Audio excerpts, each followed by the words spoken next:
You know, as we go through, we transition into NCAA Division II and then into the RMAC. I knew, being a person who'd been in the RMAC, what the challenges were, the competition we're going to be against, and I think we've learned a lot these last couple of years about ourselves, about the opponents.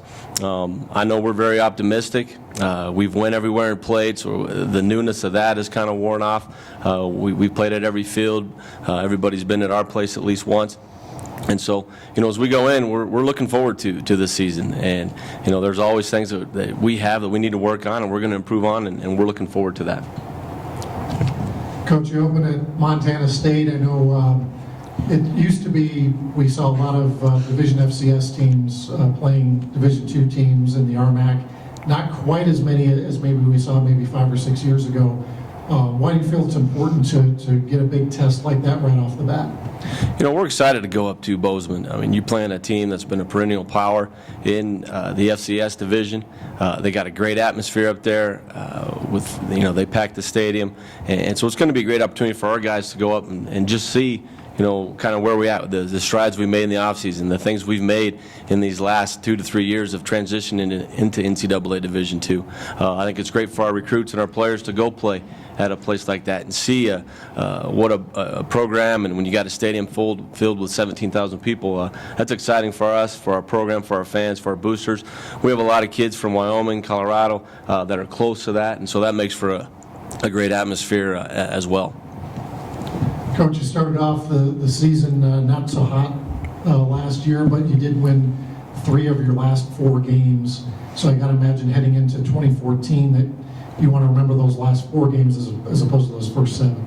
Yeah, I think our first couple of years in the RMAC, we've struggled to start off and do things well at the beginning, and so that's been a real key for us. Is we've finished strong the last few years, and that's great, but we've got to find ways to win those games in the beginning. I mean, we talked. I listened to Coach Baines talk about losing games, close games. We've lost a few close ones early on the last couple of years. That, you know, you got to get over that hump early and get a W, and then be able to build off that. I love the way our kids continue to fight, and we know we're gonna do that, but we got to find ways to win games early. You mentioned early RMAC games as well. You opened September 20th against Fort Lewis, again the team you finished with last year, and I got to imagine that's a lot of motivation too. You guys won that game, but I got to imagine you're pretty excited to see Fort Lewis first game of the RMAC season. Yeah, we're always excited to start RMAC play. Obviously, we go up to Bozeman, then we come home and we have a game against South Dakota Mines, who, you know, we play because they're, you know, right down the road. It's been a rivalry for us for over 100+ years. But then to start RMAC play is always something special. When you start conference play, that's where, you know, you're real excited about it. Not only does that game count for wins and losses, but now you're looking at conference wins and losses. And Fort Lewis is much improved. Coach Smith's done a great job. We know we're going to have a tough task. Just because you won a game or lost a game the year before, everything's different. And so we got to be ready to open up that conference game. But obviously, our first and foremost thing is being ready for the Bobcats of Montana State. Coach, I know that we've seen some changes on coaching staffs on a lot of the teams. I think you had a few changes this year as well. You know, we stayed pretty steady. We had some graduate assistants that we rolled over. We did promote Sean Snobble from a graduate assistant to more of an assistant coach role. But, you know, we've been very fortunate the last couple of years, or at least this last year, to remain, you know, with our staff intact. Our offensive staff's been there for 2 years now, being able to get things going there. Coach Petrino, who we got late last summer, will be with us again as our special teams coordinator. And of course, Coach Snyder as our offensive coordinator, our defensive coordinator, and then Coach Fulton as our offensive coordinator. So, you know, we had a few subtle changes, but nothing major, and we're excited about that. A lot of continuity with that really helps. Yeah, Coach Petrino, you mentioned, as the nephew of Bobby Petrino, who was John L's assistant coach at Louisville once upon a time, so it's all about the RMAC when we talk about these things. Our next person we want to talk to this season. Well, the first thing we always talk about is, you know, we're not going to surprise anybody anymore. They know what we're capable of. You know, we're always going to fight till the end. So there's no team that's going to take us lightly anymore. And, you know, this is such a talented conference. Going from an NAI conference to here, you know, there's always, the big men are a lot more athletic. There's a lot more speed. So you always got to prepare very well, and you always got to fight to the end. You guys had that game against Western State last year that got snowed out initially, and you played at the last game of the season. What did that do, not having that game October 4th. Like I mentioned, you guys started off rough. Did that kind of snowball, and to use the phrase since it snowed, but did that kind of throw you guys off, not having a game that week? Well, not really. We still got in, and we actually got a little early preparation for the week before, but we weren't real sure if we were going to go meet Western State somewhere, or, if we were still going to play that game somehow. So you always, we had to keep ourselves ready to play.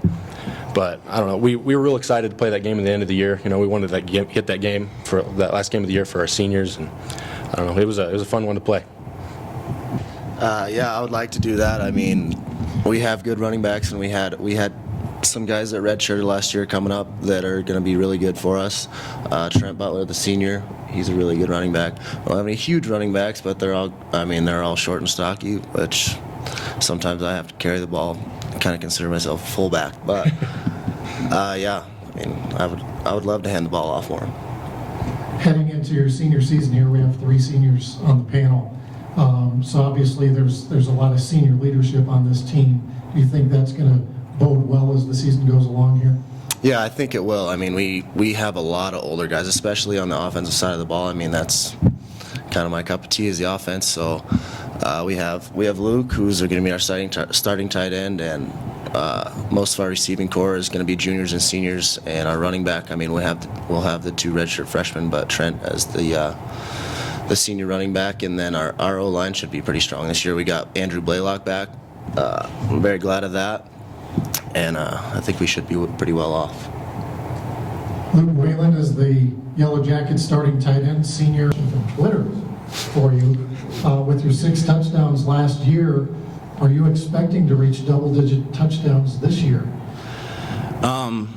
I'd like to think so. I know that we struggled a lot in the red zone a lot last year, and that's one place that Ward and I have worked on a lot this summer is getting a lot better in that red zone, crisper routes, just having that timing factor all figured out, so that when we get down there close to the end zone, that we're all viable options, and just keep putting up points.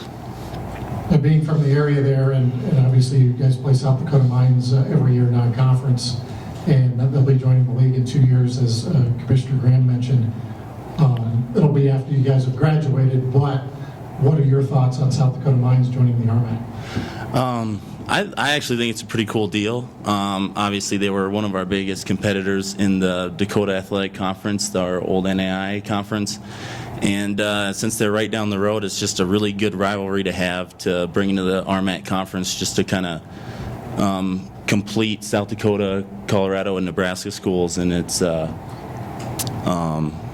bring a lot to the table, and it's just nice to have them in the RMAC with us once again. Another conference rivalry. Yeah, not to overlook Montana State, obviously, but playing South Dakota Mines your second game, you probably remember last year pretty well, and that's been a motivator this offseason. Oh, absolutely. That battle for the home state trophy is a really intense game, and there's a lot of emotion that goes into that game, and especially with last year, with it going back and forth so much, it was really just a real fun game to play in, and there was a lot of seniors that were there last year, and a lot of those guys I'd played with for a long time, and sending them off without the home state trophy is a huge motivator to not let that happen to this senior group this year. Questions for Black Hills State?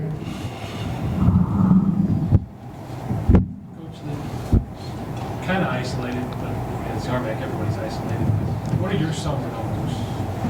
Were they good? Were they been improving? Guys staying? Yeah, they have been improving, and that's one thing as a staff that we'd like to see is as many guys. All 3 of these guys stayed. We had 30-plus guys stay on and off throughout the summer. A lot came back kind of towards the end. A lot of them were in an area where and everybody's seen the motorcycles going up there. We have Sturgis Rally. A lot of them get jobs with the rally and stuff, so that attracts some of them to come back for a few weeks early. But that's big to have our guys around. You know, we've got 36 letter winners, and we got 20 seniors coming back, and I think the more guys that you can keep there in the summer to work out. You heard the guys talking about when they get together with 7-on-7. Those are things that make the difference in wins and losses. You know, everybody's been saying it. You know, it's not always what you do during the season that dictates whether you win that game or lose that game. A lot of it's what happens in your off season, in your summer program, and that's huge for us. So we got to continue to get better with that, though. You know, the more guys we can get, the better off we're going to be.